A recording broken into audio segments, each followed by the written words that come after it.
Tonight, on an all-new podcast, the boys discuss the pilot episode of the 1992 action drama series, Raven. Before he was Raiden, God of Thunder, Jeff Meek was Jonathan Raven, an ex-Special Forces former Black Dragon ninja living in Hawaii searching for his long-lost son.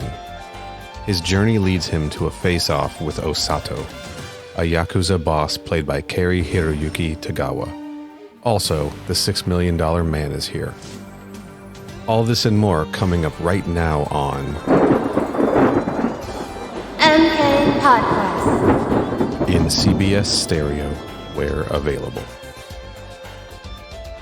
Before we keep going, can I take this sweater off? Because I've made this mistake before. Horny. Yes, go for it. Horny. Now we know the start of the episode 2. Cory taking his sweater off. Yeah. I'm going to drop in the horny alarm. I think that's good. I can't hear you, but I think it's good. I better run that by you when you come back then. I feel liberated. I said I was going to drop the horny alarm in. Yeah. No, I think you should. Okay. You can also play that saxophone thing that we have. Yeah, that part. Yeah. I'll just shift that over in the timeline now. That's good. That'll save me some work later. That's a very Raven sound. It is, isn't it? We finally did it, Cory. We've been threatening this for 2 years. Threatening. We've been promising it. Isn't that a threat? Well, it's not Mortal Kombat. It's not Mortal by Kombat. really any stretch of the imagination. But there's Mortal Kombat in the DNA, man. There is. Well, what came first in terms of the cinematic representations, Mortal Kombat or Raven? Oh, Raven came first. Then there's Raven in the DNA of Mortal Kombat, my man. Yeah, I guess that's what I meant. Raven aired in 1992 to 1993. Good year. Really was a good year. This is not the first non-Mortal Kombat thing we've covered on the show. This may be the most tangentially related because at least like Savage Dragon, Wing Commander, and Street Fighter like had a legit crossover. In my head, that's just Mortal Kombat. I'm gonna be honest with you. It just counts. That's just a handful of pretty good episodes of Defenders of the Realm and Savage Dragon. Yeah, that's the pinnacle of Defenders of the Realm. So, But this is this is not. There's no connection. I mean, the connection is in actors, right? the connection is Jeff Meek is here and Yeah. Cary-Hiroyuki Tagawa is here. Yeah, and Raven kind of sounds like Raiden if you slur it a little bit. And there's swords and martial arts in a group called the Black Dragon. So there's definitely some Raven DNA in Mortal Kombat. Absolutely. It also airs in CBS stereo sound where available. Hell yeah, it does. Straight from the DVD. I want to give a little bit of background on this. I just found some interesting stuff on the trivia, IMDb trivia section for Raven. That's gotta be good. So the first entry on trivia is that this series is one of the most sought-after classic shows by fans and collectors. One of the reasons why is because the short-lived series had not been reran all that much since it went off the air in 1993, and it was released on DVD-ROMs manufactured on demand for the first time on April 5th, 2016. 2016? The show went off the air in 1993, and you could not purchase it, at least in the United States, until 2016. Damn, they buried it. And it was pressed on demand. And that is actually the DVD set that I have, Raven the Complete Series. And I spent, I'm just going to say it. I spent $60 on this on eBay. Honestly, I don't think that's that bad. It's not. Considering some of the prices you see for some really dumb shit on eBay. But I think it's probably a lot more now. Let's see. Let me use my big game tab. I'm also going to go to Canadian eBay. Sure. Raven. I typed in Raven TV show, and the first result is Barbie doll It's So Raven TV show Raven Simone. The TV show is called That's So Raven. So that's wrong right away. Somebody fucked up. I see one listed on eBay here. There's only one on eBay? Used very good for $49. Mine was brand new, so yeah, I'm only seeing one right now. I have Googled so many combinations of things. I see a lot of Highlander, the what Raven. the fuck is this? I'm just seeing this for the first time. What is that? Some new Highlander series called Highlander, the Raven. Raven the Complete Series used very good DVD. Mm-hmm. 62 something or other. That's 62, the exact 52. That's the exact same listing I saw. That's the only one. Should I buy it? Yeah. What do you mean? No, yes. no hesitation at all. Fuck it. You're saving $10 American based on what I paid. Yeah, but I'm paying closer. I don't have that money. Okay, then don't buy it. It's fine. No. I'm saying I don't have American money. Right. But the exchange rate works out, right? Like, because if you had bought... It's $62. You said you spent $60. 60 American dollars. What would that be in Canadian dollars? Way more, but the point is we're spending the same amount of money relative to our currencies, but yours was brand new. But I'm saying you're saving... if you had bought it brand new at the time, it would be more than you're paying now. But it's not new. But it is used very good. We're not going to agree on this front, I don't think. Another little thing I saw this really kind of made me angry that I saw in the IMDb trivia is this show was canceled after one season and replaced with Walker, Texas Ranger. Can I make a quick argument against why that would be upsetting? As I'm saying this in a devil's advocate kind of way. Sure. That was a much more popular show. Right. So the network made the right decision. Well, according to Jeffrey Meek, they were constantly getting a lot of flack from CBS, who wanted this show to stay away from all the Japanese stuff, as they called it. Which, Did they watch the show? Because I've seen 1 hour of this show, and it has significantly more anything to do with Japan than any other show that has probably ever aired on CBS. Right. So, and CBS did not like that and wanted them to get rid of all the Japanese stuff, and the show didn't want to. So they canceled it and replaced it with Walker, Texas Ranger, which is the opposite of Japanese stuff by definition. Walker, Texas Ranger is what if it was only Lee Majors? Yes. And the last thing that I think is kind of interesting is that this pilot that we watched originally aired as a TV movie. So it filled out an 1.5 hour time block, which is why what we watched was 1 hour and 9 minutes long. Standard episodes are like your 42 minutes or whatever, you know. Oh, also, Lee Majors had to put on over 25 pounds for the role of Herman Ski Jablonski. Did they have to? I don't think he had to. Like, they probably could have just like put something under his shirt, right? No, because his shirt's pretty open. That's true. Yeah, you're right. Yeah, he leaves it unbuttoned pretty much all the time. Except for one shot in the intro where it's buttoned like all the way up to the top and he's standing by the pool in those white pants. Yeah, fucking drunk. Wow. Okay. Just really coming at our guy here. He didn't do anything. Last trivia. Surprisingly, the word ninja is never spoken during the entire run of the series. Nor was it used in any official promotional material.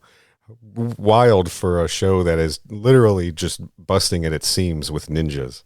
It's very funny that the person who wrote that on IMDb decided that we would all agree that that was surprising and wrote it as such. I was genuinely surprised because I was like, they absolutely must have said ninja in this because they get attacked by ninjas a lot. No, they didn't want to piss off CBS, who was wanting to get rid of all the what Japanese a weird stuff. note. That's like such an outrageous note to give somebody.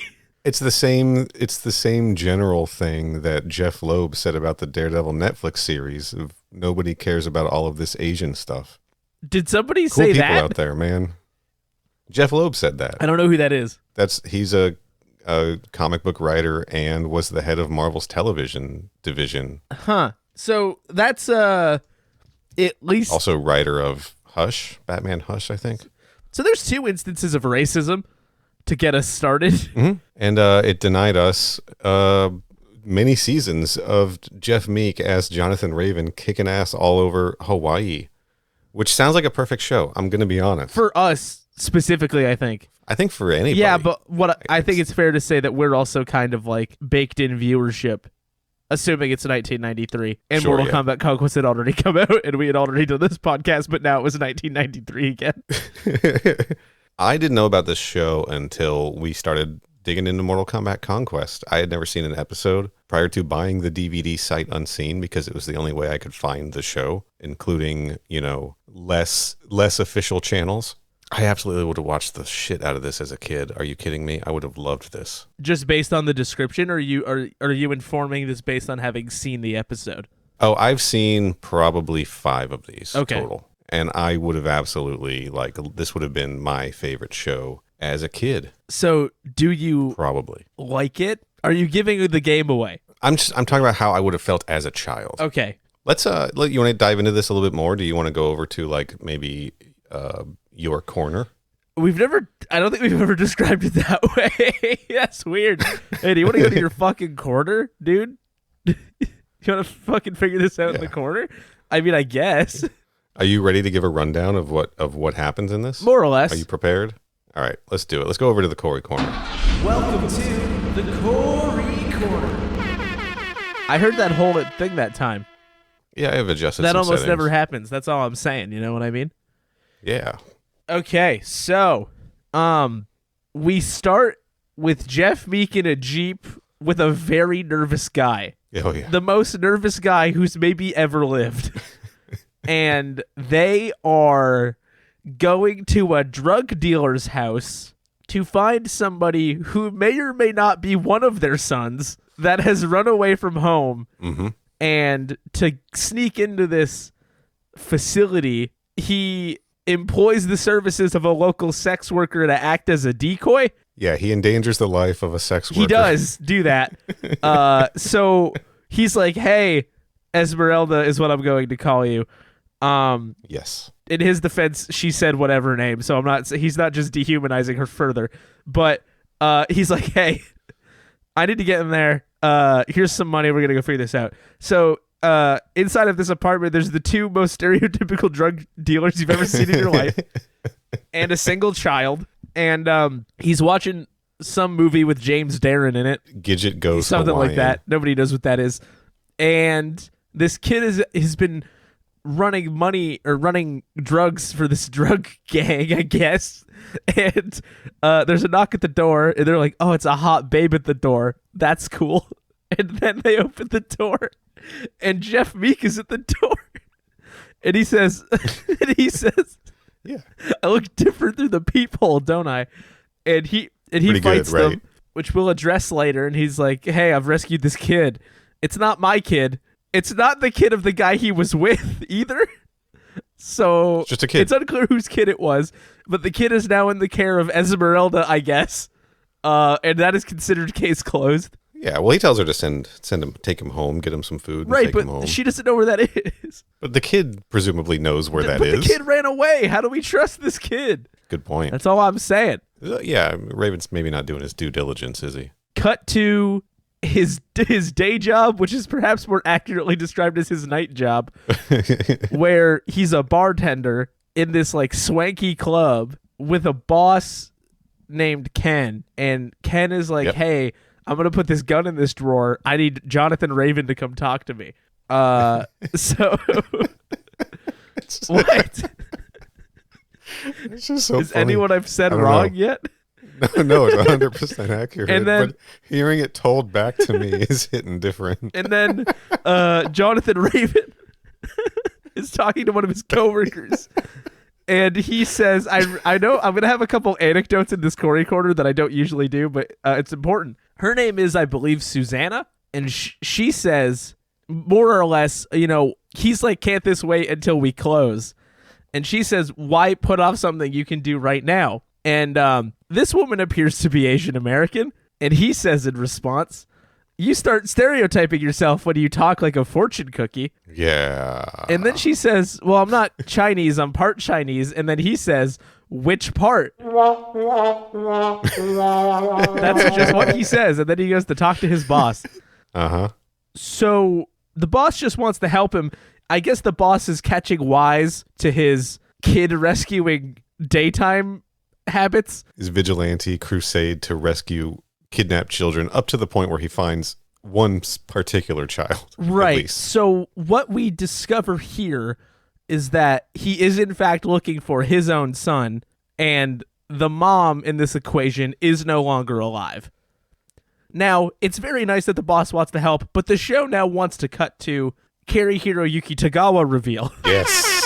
And he's stone cold with a flat top-ish haircut in a suit with the most. I gotta say, this is the part of the show that had the most aggressive Miami Vice adjacent feeling. Yeah, Hawaii 5-0. Yeah, and the song for that reveal is sick as fuck, and he just walks stoically through a nightclub. And we discover several more layers of connection here.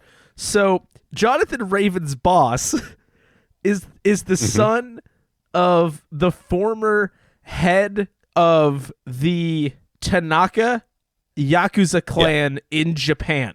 And his cousin is here, Cary-Hiroyuki Tagawa. Yes, who's taken over the operation. He's taken over, and his dad was like, Ken, you seem like you're not really built for this whole crime business.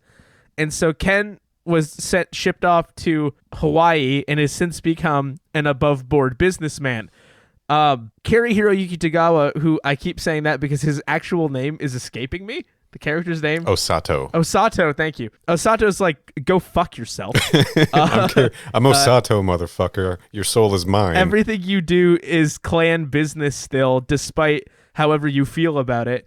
And we're here to get a cut because we know you're expanding your club into other parts of the continental United States, and we would love to network drugs through there. Yeah. Because everything in the 80s and early 90s was about selling drugs to children. Yep. So Jeff Meek is like, I'm going to go out into the parking lot in my bartender outfit and see what's going on.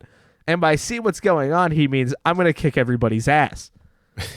So, not before, to be clear, Osato does stab his boss with a knife. And there's some gunfire and there's some fighting. And we're like, man, that's crazy. Then Jeff Meek, a.k.a. Jonathan Raven, starts to have flashbacks like our good friend, Kung Lao. And we discover a lot of things about this. He knows how to do kendo. We know that now. And his parents, his dad, worked for Interpol, fighting the drug trafficking of the Yakuza clans in the wordage of the show. And somehow his kendo sensei knew that. And what we then go on to learn is a group called the Black Dragon killed his parents. And so what Jonathan Raven did was he joined the Black Dragon. He is the only Westerner to ever succeed through the training of their hardcore methods.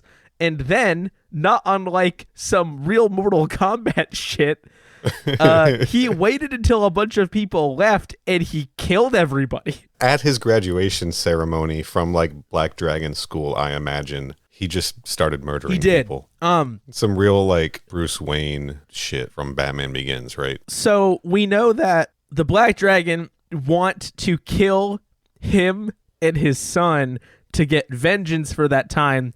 He got vengeance for the death of his parents.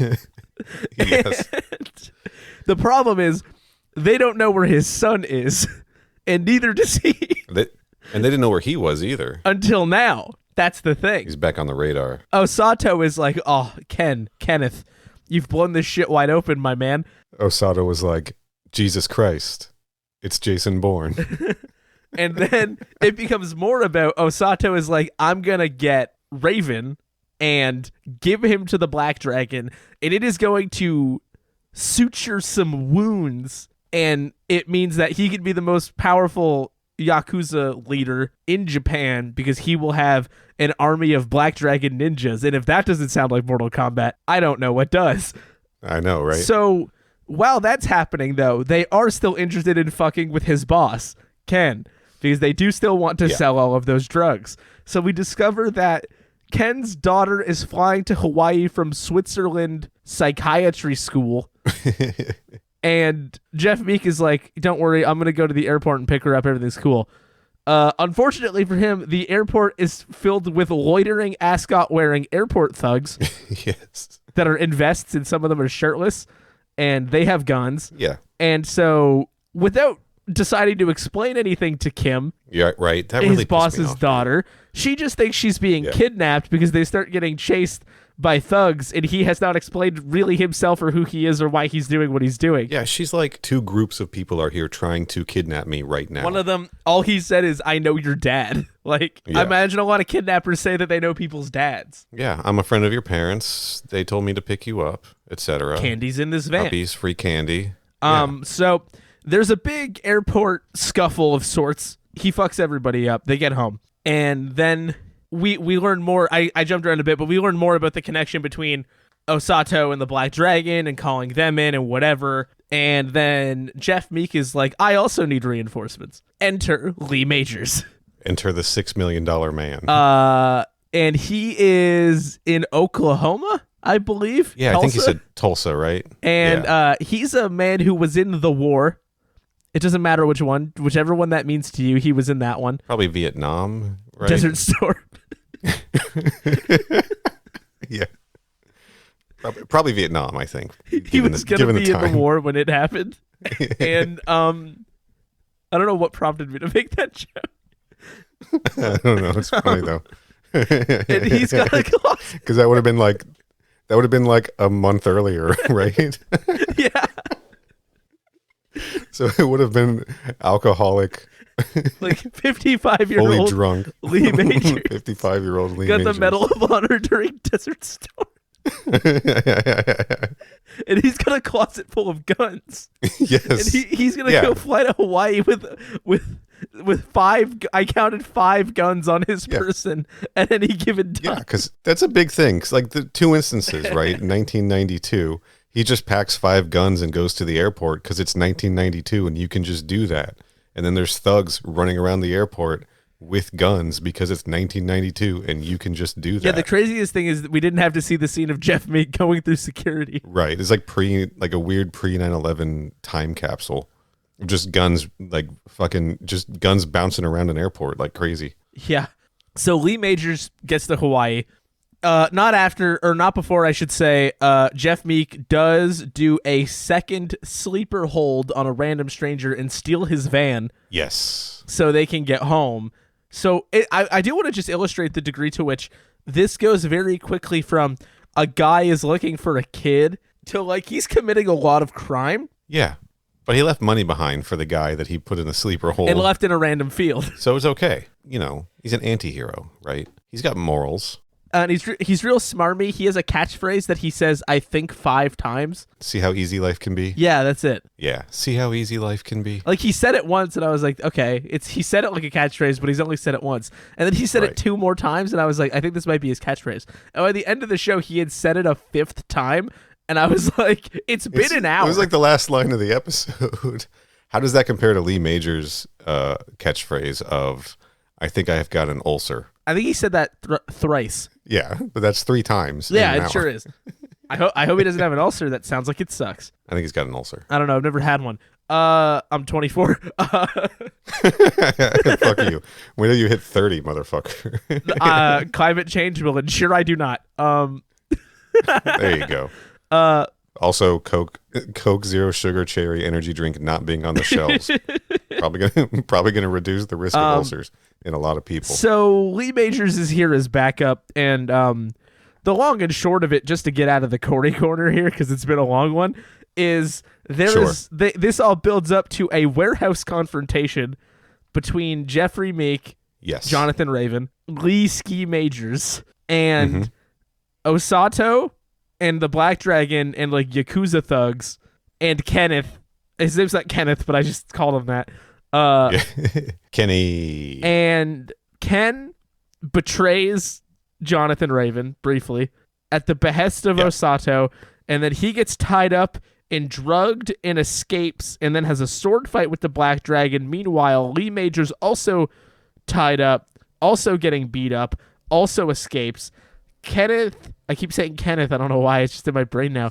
Ken gets stabbed. Everybody knows. Again, even though he signed over the ownership of the business. His daughter's there. A bunch of shit catches fire. There's a sword fight in the rafters. A bunch of fucking people die. And then everything just kind of resolves itself. All the good guys get out and all the bad guys burn to death. Ostensibly, we'd have to see the remaining episodes to be sure. But that Black Dragon guy sure did appear to get stabbed and then fall into a burning building. Mm-hmm. That's for sure. That definitely happened. Anyway, that's about it. I got a little sidetracked there, but there's, Hey, it's fine. At the end of the episode, Kenny gives Jonathan a sword, And he says, I'm not going to ask for forgiveness because I know there's no point. And then, yeah, Raven and Ski just kind of go off to, I guess, help more people on the island. He gives him a sword because he lost his sword in the burning building, saving his daughter's life. Yeah, that's the setup for the series. Also, it sounds like he express shipped the sword, which is weird. Right. Just the idea that you can order and express ship a sword, like a sword with a decorative sheath, seems odd to me. I mean, it must have just been already made. I mean, maybe he used back channels, courier services. Maybe it was just like on the other side of the island. It was just 1992. You could just do that. And I guess Lee Majors got from Oklahoma to Hawaii in about 4 hours. So, well, if you fly the other way, it's shorter. all the way around the entire world. Yeah, because the way the time zones change, it goes faster. Right. Of course. You want to go over to the Neil Nook here? I would love to. Welcome to the Neil Nook. It's Gucci. So, Raven was created by a man named Frank Lupo. Do you know that name? No. Here's a couple other shows he created. He created a show called Hunter, which lasted a very long time that I am not familiar with. He also created a little show called The A-Team. Oh, no shit.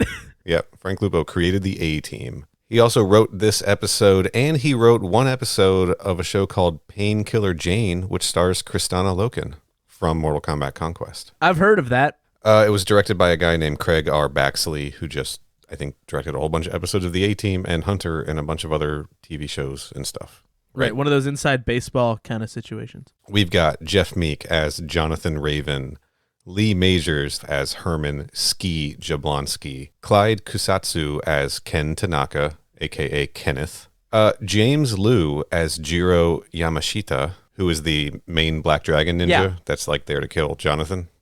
Jonathan Raven. Yeah, the titular Jonathan Raven. Tamlin Tomita plays Kim Tanaka. She was in Man in the High Castle with Bruce Locke and Cary-Hiroyuki Tagawa. And Cary-Hiroyuki Tagawa plays Osato, who of course was in the Man in the High Castle with Bruce Locke and Tamlin Tomita. And also the episode Sweet and Sour Victory of Sabrina the Teenage Witch, Season 1. Of course. Can I make a quick addendum here to say that yesterday I discovered an artist's name that makes me laugh really hard, and this is the only time it's going to feel relevant for me to say it, so I'm just going to say it now. There is somebody on the internet making music under the name DJ Sabrina the Teenage DJ, and it makes me laugh so hard.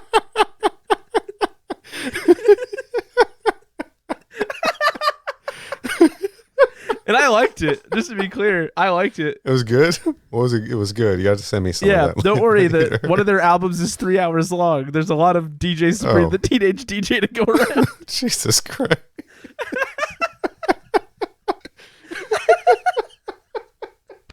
Seriously, shout out to that person because it fucking killed me. It's the DJ bookends that make it really work. It's so funny.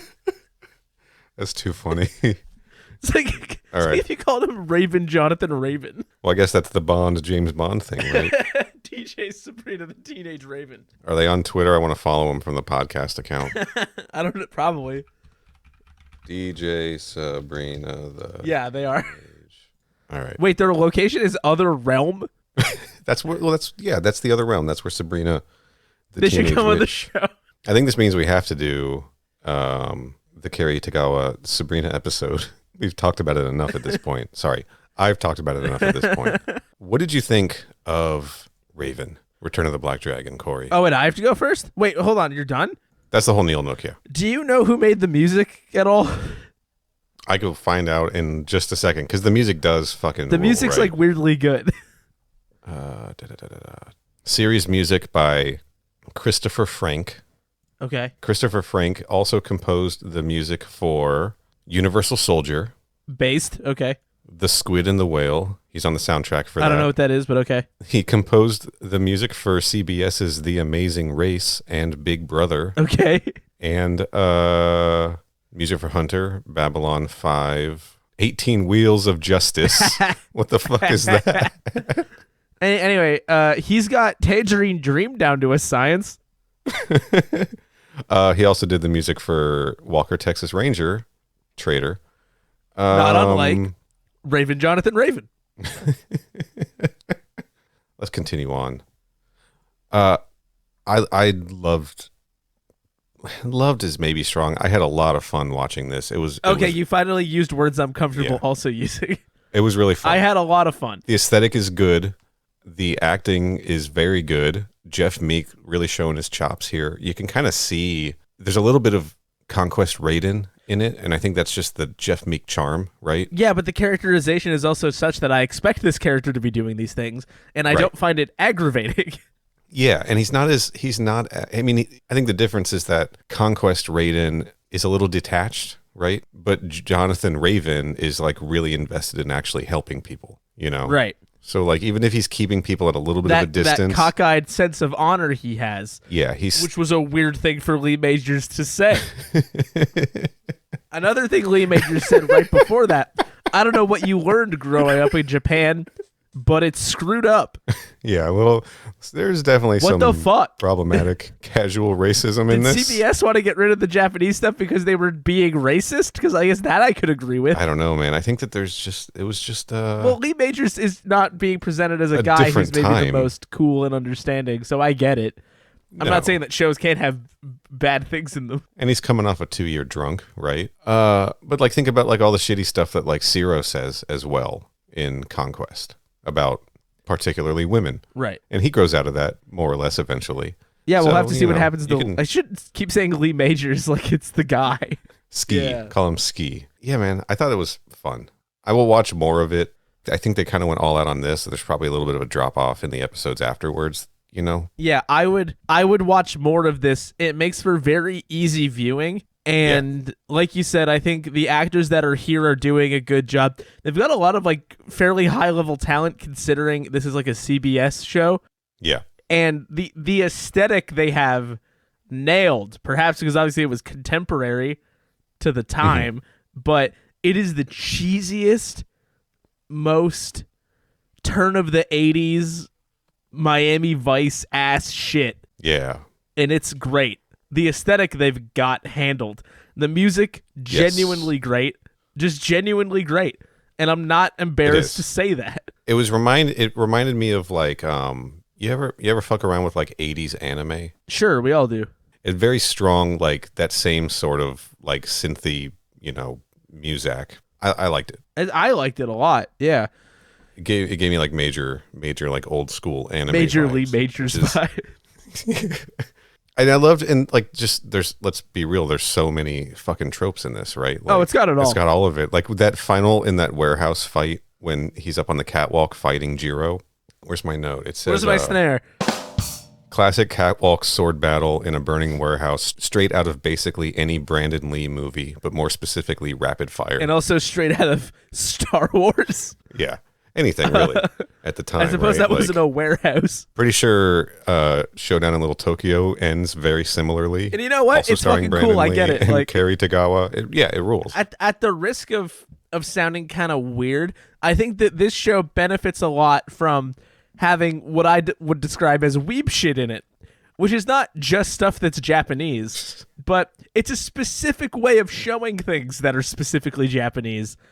In a way that is only focused on the fact that it feels foreign and cool. Yeah, but I feel like the show's got a lot of that.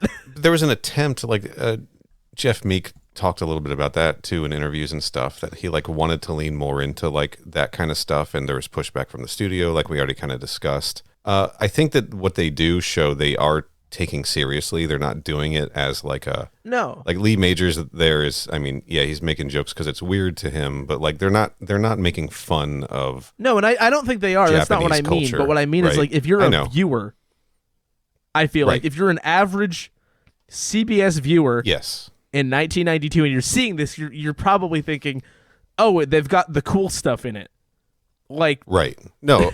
Yeah, I'm agreeing with you. I'm not saying you weren't saying that. I'm just giving additional credit to the production because I think that they were genuinely like trying to show it as cool, not being exploitative about it. Yeah, mostly. I would mostly agree with that. Yeah. I wasn't expecting so many flashbacks. Like there was a full, hey, my parents who work for Interpol died, kendo training flashback complete with young Jonathan Raven. Yeah. But it's cool. Like, I will say that I imagine that you're right in that it might change as the show goes on, but it's very cinematic feeling.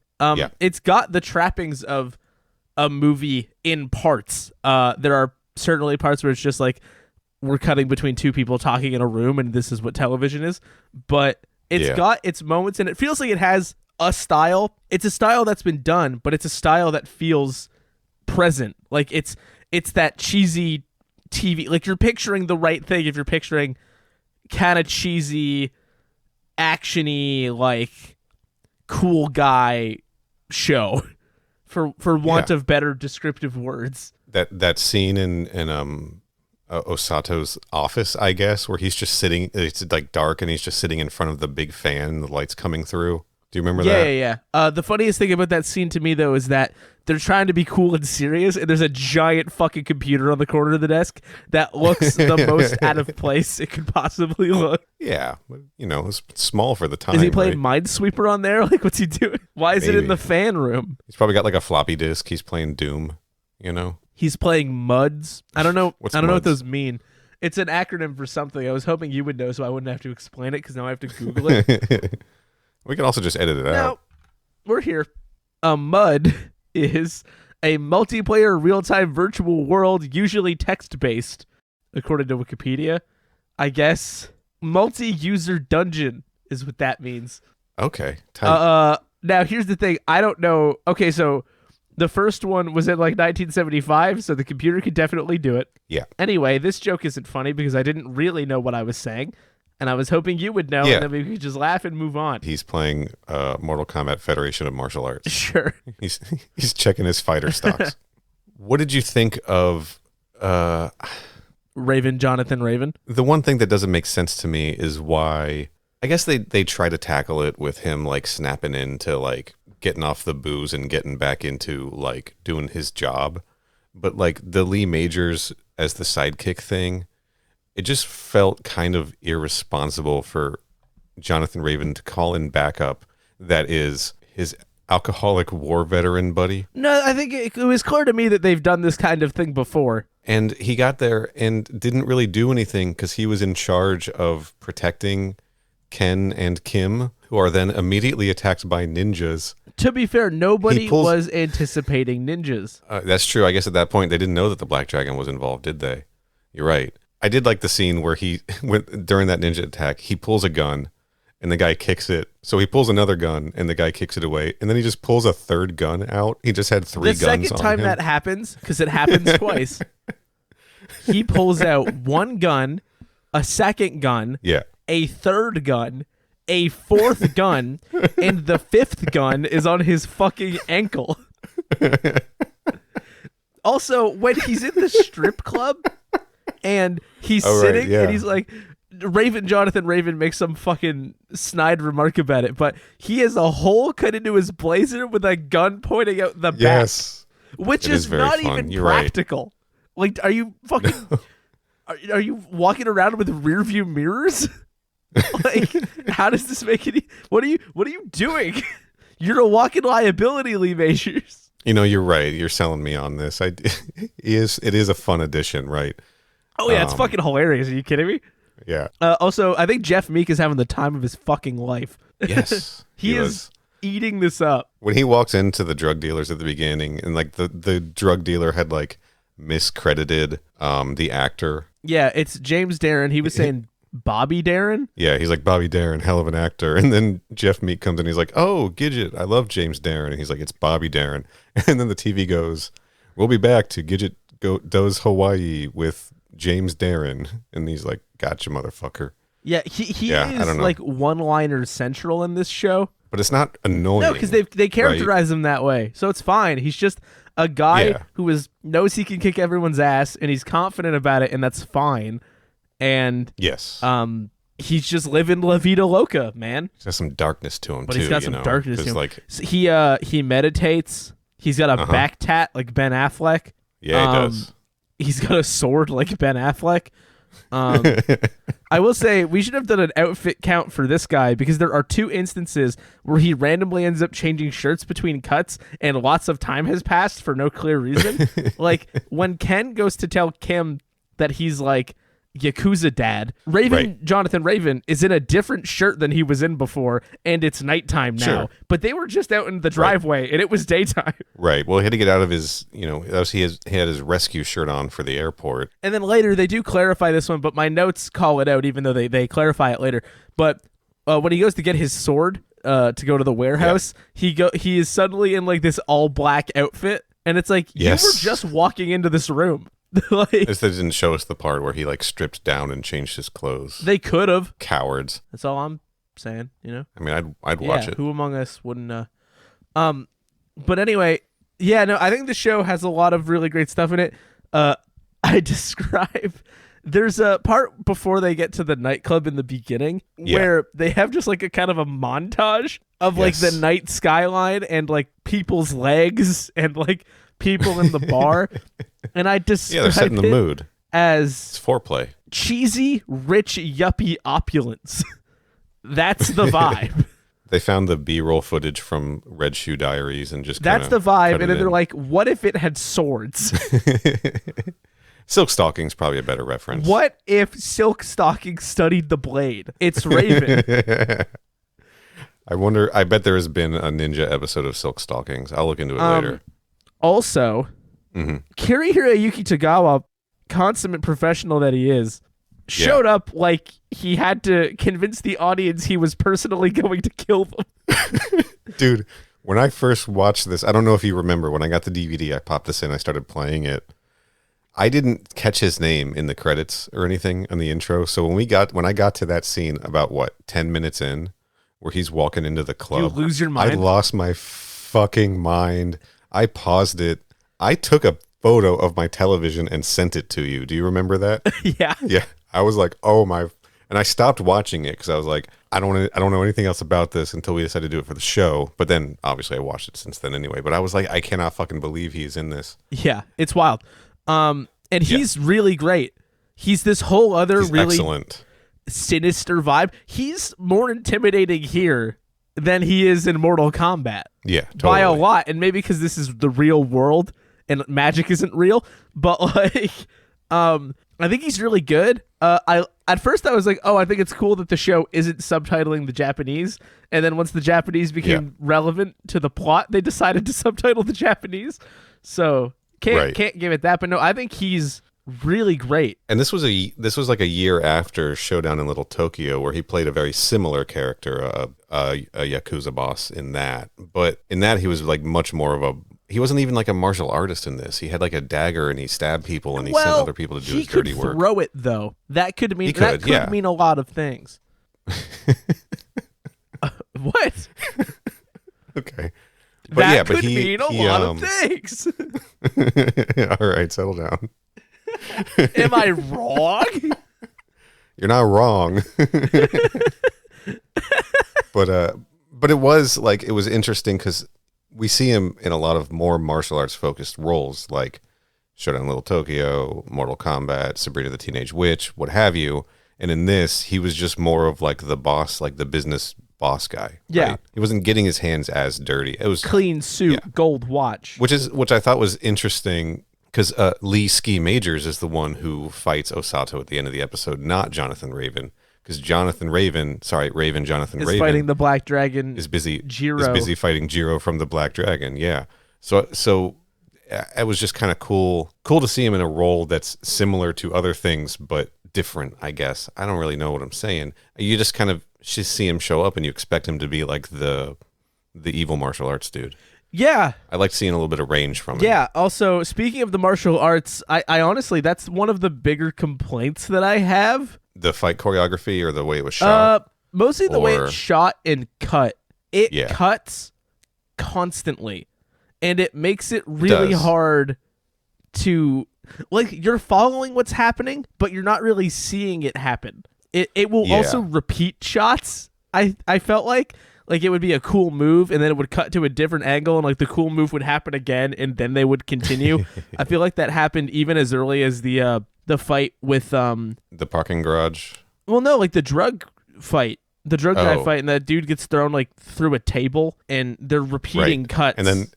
And then into a television. Yeah, and then in the parking lot, it's the same thing where, or it's cutting up really close for like a variety of moves in quick succession, but because you're not getting the wide shot to establish like the spatial sense of where you are and who's doing what, it gets kind of muddy and hard to understand. It was a different kind of quick cutting than what we saw in like Legacy, where it was just like in some of those episodes, just constant, like a fraction of a second per cut, you know? Yeah, it's not quite that, but there were parts that felt adjacent to that scene in Taken where Liam Neeson has to climb a fence and they cut like 16 times.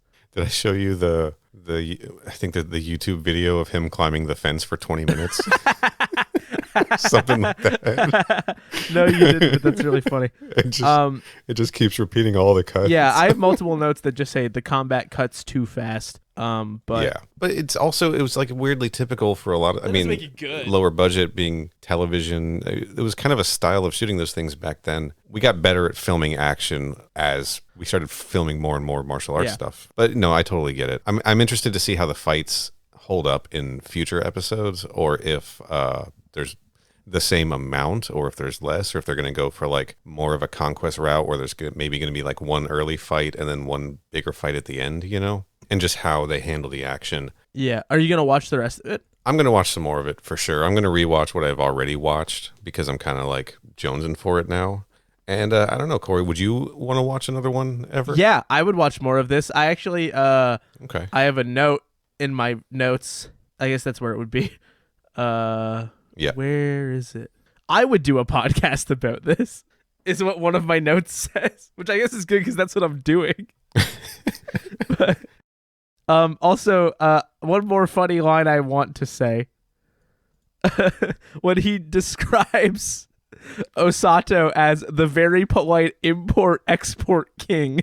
Oh, yeah. Right. He calls him a butt brain first. Which was weird. She's like, Osato, the butt brain drug runner or whatever, who kidnapped his cousin's daughter. And Osato's like, give me more respect than that, man. He's like, fine. The import-export king who kidnapped his cousin's daughter. Like, he still hammers the point home, like, dude, you kidnapped your cousin's daughter. Like, you're a piece of shit no matter how you phrase it, right? I liked his attitude. Yeah, his attitude felt a lot more appropriate here than it does on Conquest, to me still. Right, because again, there's he's helping. Like, he wants to help. Like, fucking Ken betrayed him in this. He still rescues Ken and Kim and kills the bad guys so that they don't have any more trouble anymore. And then he's like, look, I'm going to help you, but then I'm just moving on out of here. Right? Like, yeah, well, he'd only been there for 4 months, we learned, so. But he had to leave his job, this best paying job he ever had, as a bartender at a swanky nightclub. It looked fun. He didn't go into the bar the normal way because he's a renegade that doesn't play by the rules. Yeah, he slid over the countertop. He's also, and this is more about Jeff Meek, I think, just being a tall man, 2 feet taller than everybody else in the show. He's quite a bit taller than a wide variety of the cast. Also, makes him a good bartender because he can see above the crowd for any signs of trouble. Also, he throws fire. Yeah, he stole like some Hennessy or brandy or some kind of brandy Crown in a Royal. lighter. I don't think Crown Royal lights up like that. In a velvet bag. With some Bacardi 151. Just like Mama used to make. This bar famous for flaming Dr. Peppers, I'm sure. Can you light Dr. Pepper on fire? No, a flaming Dr. Pepper is you take a shot of 151 amaretto, light it on fire, and drop it into a pint of beer and chug it, and it allegedly tastes like Dr. Pepper. But to me, it does not taste like Dr. Pepper. It tastes like a really bad hangover the morning after my 21st birthday. Interesting. Yeah. I don't know what amaretto is. It's one of the ingredients of a flaming Dr. Pepper. You know what? I did know that. I shouldn't have lied. I just found that out. But that was pretty dope when he lit the glass on fire and threw it pretty sick. at Osato. He like strolls into the parking garage speaking Japanese. Well, and it wasn't subtitled, which I thought was cool. I kind of appreciated that the show was making a decision to just have some of it be at a remove, like a cultural remove. And I was like, oh, what a cool decision. And then they kind of walked that back. But whatever. Can I make a fun connection? Absolutely. So, that's what we're here Bruce for. Locke is also in Mortal Kombat Conquest. He's also in RoboCop 3, where he plays a character with a name that I kept accidentally thinking when earlier when I couldn't remember Osato, it's because my brain kept saying Otomo, which I realized is the name of the guy that Bruce Locke plays in RoboCop 3. Yes. And is not the name of the guy that Cary-Hiroyuki Tagawa plays in this. Also Mortal Kombat, fun crossover there. Right. That's all that point is. Yeah, and they were both in Man in the High Castle with lady who played Kim. Yeah, I don't know why I was confusing that, because they're not very similar names except they both start with O. But I mean, I'll be real, I've seen RoboCop 3 once. I looked it up to make sure I wasn't going to say the wrong name. Sometimes you got to do that. I mean, due diligence, unlike Raven, Jonathan Raven. Should we call Conquest Raiden Jonathan Raiden from now on? Is his name Jonathan Raiden? Are we creating that canon? We're going to create that. Raiden Jonathan Raiden. Sold. Into that NFT. Well, I think somebody's going to do it now. See how easy life can be? I'm going to have to publish this podcast as an NFT now, just so that we can own it. Did you know that stands for newfangled technology? Anyway, NFTs fucking suck, so we're not doing those. And if you're listening to this and you like those, you should feel bad. Mike Shinoda, we're looking at you. Did Mike Shinoda do NFTs? I think Mike Shinoda's big on NFTs. NFTs. Motherfucking. Motherfucking tokens. I'm sure. The best thing to come out of NFTs is that picture of Emperor Palpatine that says, "Oh, I assure you, these tokens will be quite fungible when your friends are."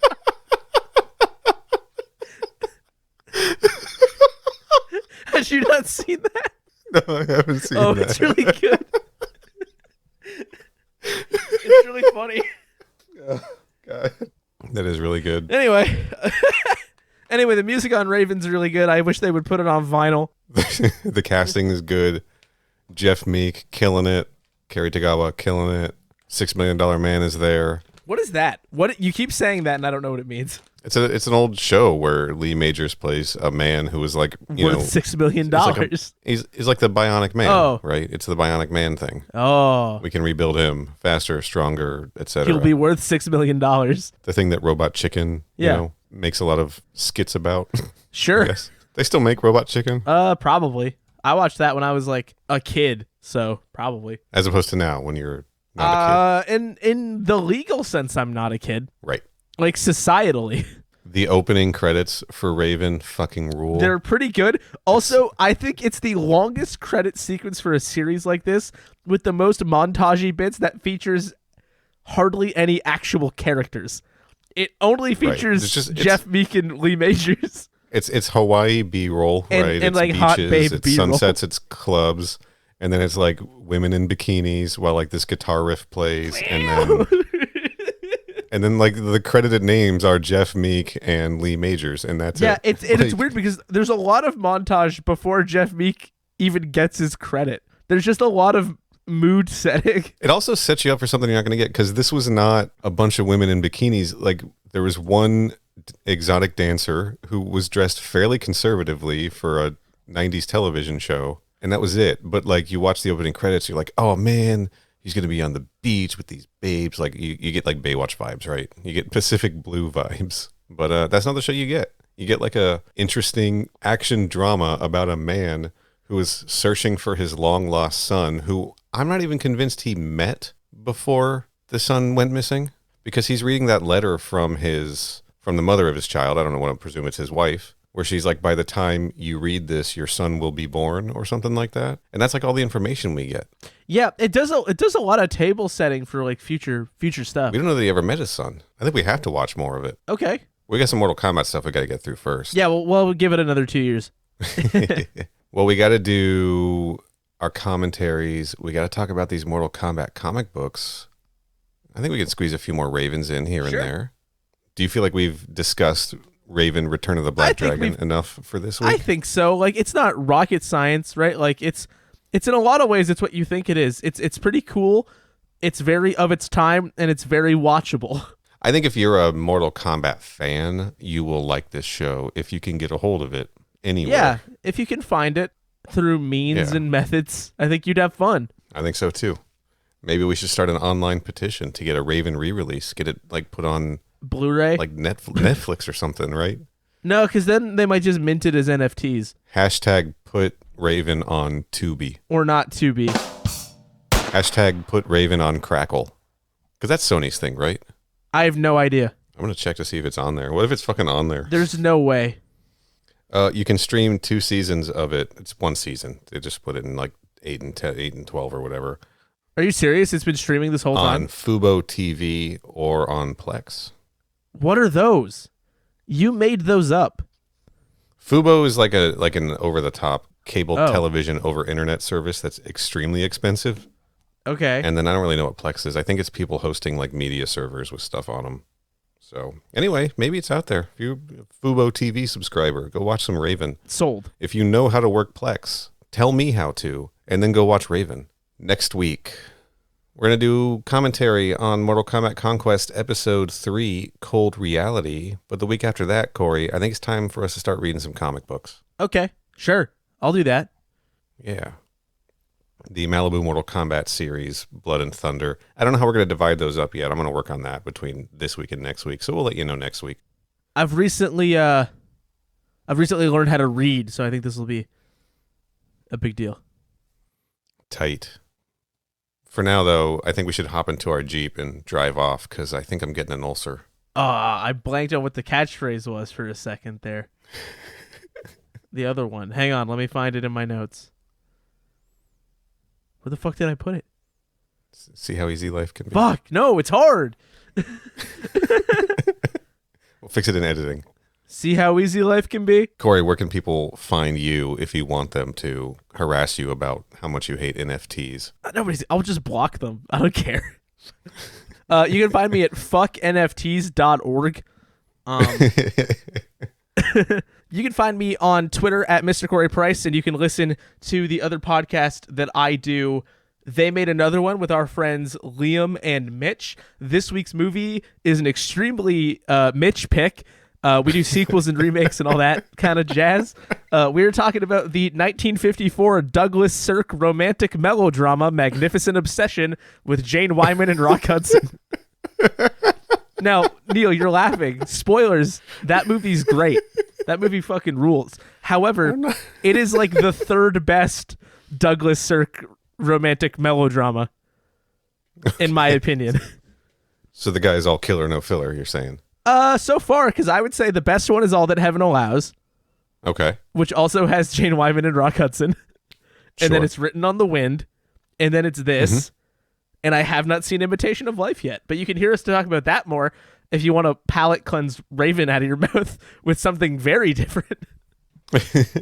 That's at They Made Another on Twitter, and They Made Another one on all your podcasting services, including Good Pods if you want to do that. I know we do that sometimes. Do the Good Pods thing.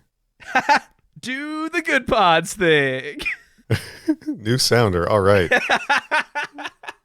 Just a bit outside. You can find me on Twitter at Final Neil. Follow my retro gaming Instagram account at Final Neil Retro. Follow the show on Twitter and Instagram at MKPodquest. Subscribe in your podcast app. Go to mkpodquest.com. You'll find links to all the podcast services, our Redbubble store, our coffee account, if you like what we do and want to throw us a few bones. Send in voice messages. Write us emails, theboys at mkpodquest.com. Rate us 5 stars. Give us good reviews over on Apple Podcasts or Good Pods or wherever you can do that. We really appreciate it. Do not mint a single NFT in our honor, or I will find my nearest sword and fly very quickly like Raven to wherever you live. Yes, we have 2 podcast rules now, apparently. One is no NFTs, and the other one is no Kevin Sorbo. Actually, the second rule can just be NFT, which is no fucking tokens. Did I ever tell you that I wanted to, like, as a joke, get an NFT minted of the first episode of MK Podcast? And what, you would just buy it? Like, and I would just have it? That's just, you have the raw files. I know. I was like, wait, I already have this. I don't need to do this as a joke. If I did it, the joke would be that I did a joke. The joke is the joke. And then that's just not funny for anybody. We're living in the Matrix. Let's get in our Jeep and drive out of here. Again, I think I got an ulcer. No. Can I make a better idea? Yeah, of course. Let's go steal that guy's truck by knocking him unconscious and dropping him onto a random field. Yeah, but make sure you leave a pile of cash for him. He broke a lot of laws in this. He did. He's a criminal. Hawaii's just a lawless wasteland in this universe, man. Pretty sure he, like, punched cops in the airport, too. Or no, did he not? Did he, like, not punch a single cop in that airport chase? No, he definitely hits at least one cop. I know he, like, slid between the legs of one of them, like Kevin McAllister in Home Alone. He did do that. I was trying so hard to find the specific phrasing of a quote I wanted to say that was funny, but I can't find it, so I guess I'm just going to have to not do that. And I'm a little disappointed by it, I'm going to be honest with you. And then when he knocked the guy out and stole his truck and put the money down, he said, "Keep the change, you filthy animal." He did do Another that, Home which was Alone- weird. And then another Donald Home Alone Trump was joke. there. All right, I think we're done. I'm trying to see if I can find this quote. I don't think I'm gonna though, because every time I wrote it with more A's than the word would usually have. Oh wait. Oh yeah. I got it. Okay. All right. I do it nice, and when I leave with the cash. Oh, dude. That was another great line that we didn't talk about. What line? This is post-credit. I'm quoting bonus. Minnesota Fats, the pool player. You reminded me of a Raven line. Does he which do is it not- nice, and and then when he leaves with the cash? No, but when he's fucking with the drug dealers, and he's like, "Besides, I'm under strict doctor orders not to touch anybody." And the guy Oh, goes, yeah. What do you got, some kind of deadly disease? And he goes, "I am the deadly disease." I've always wanted to say something like that. I stood up and applauded. Yeah, I actually I punched That was so a fun. hole in my wall because I was so mad I didn't say it first. All right, little bonus at the end there for everybody. Bye. mkpodquest.com. The boys at mkpodquest.com. ko-fi.com/mkpodquest. Longest credit segment ever.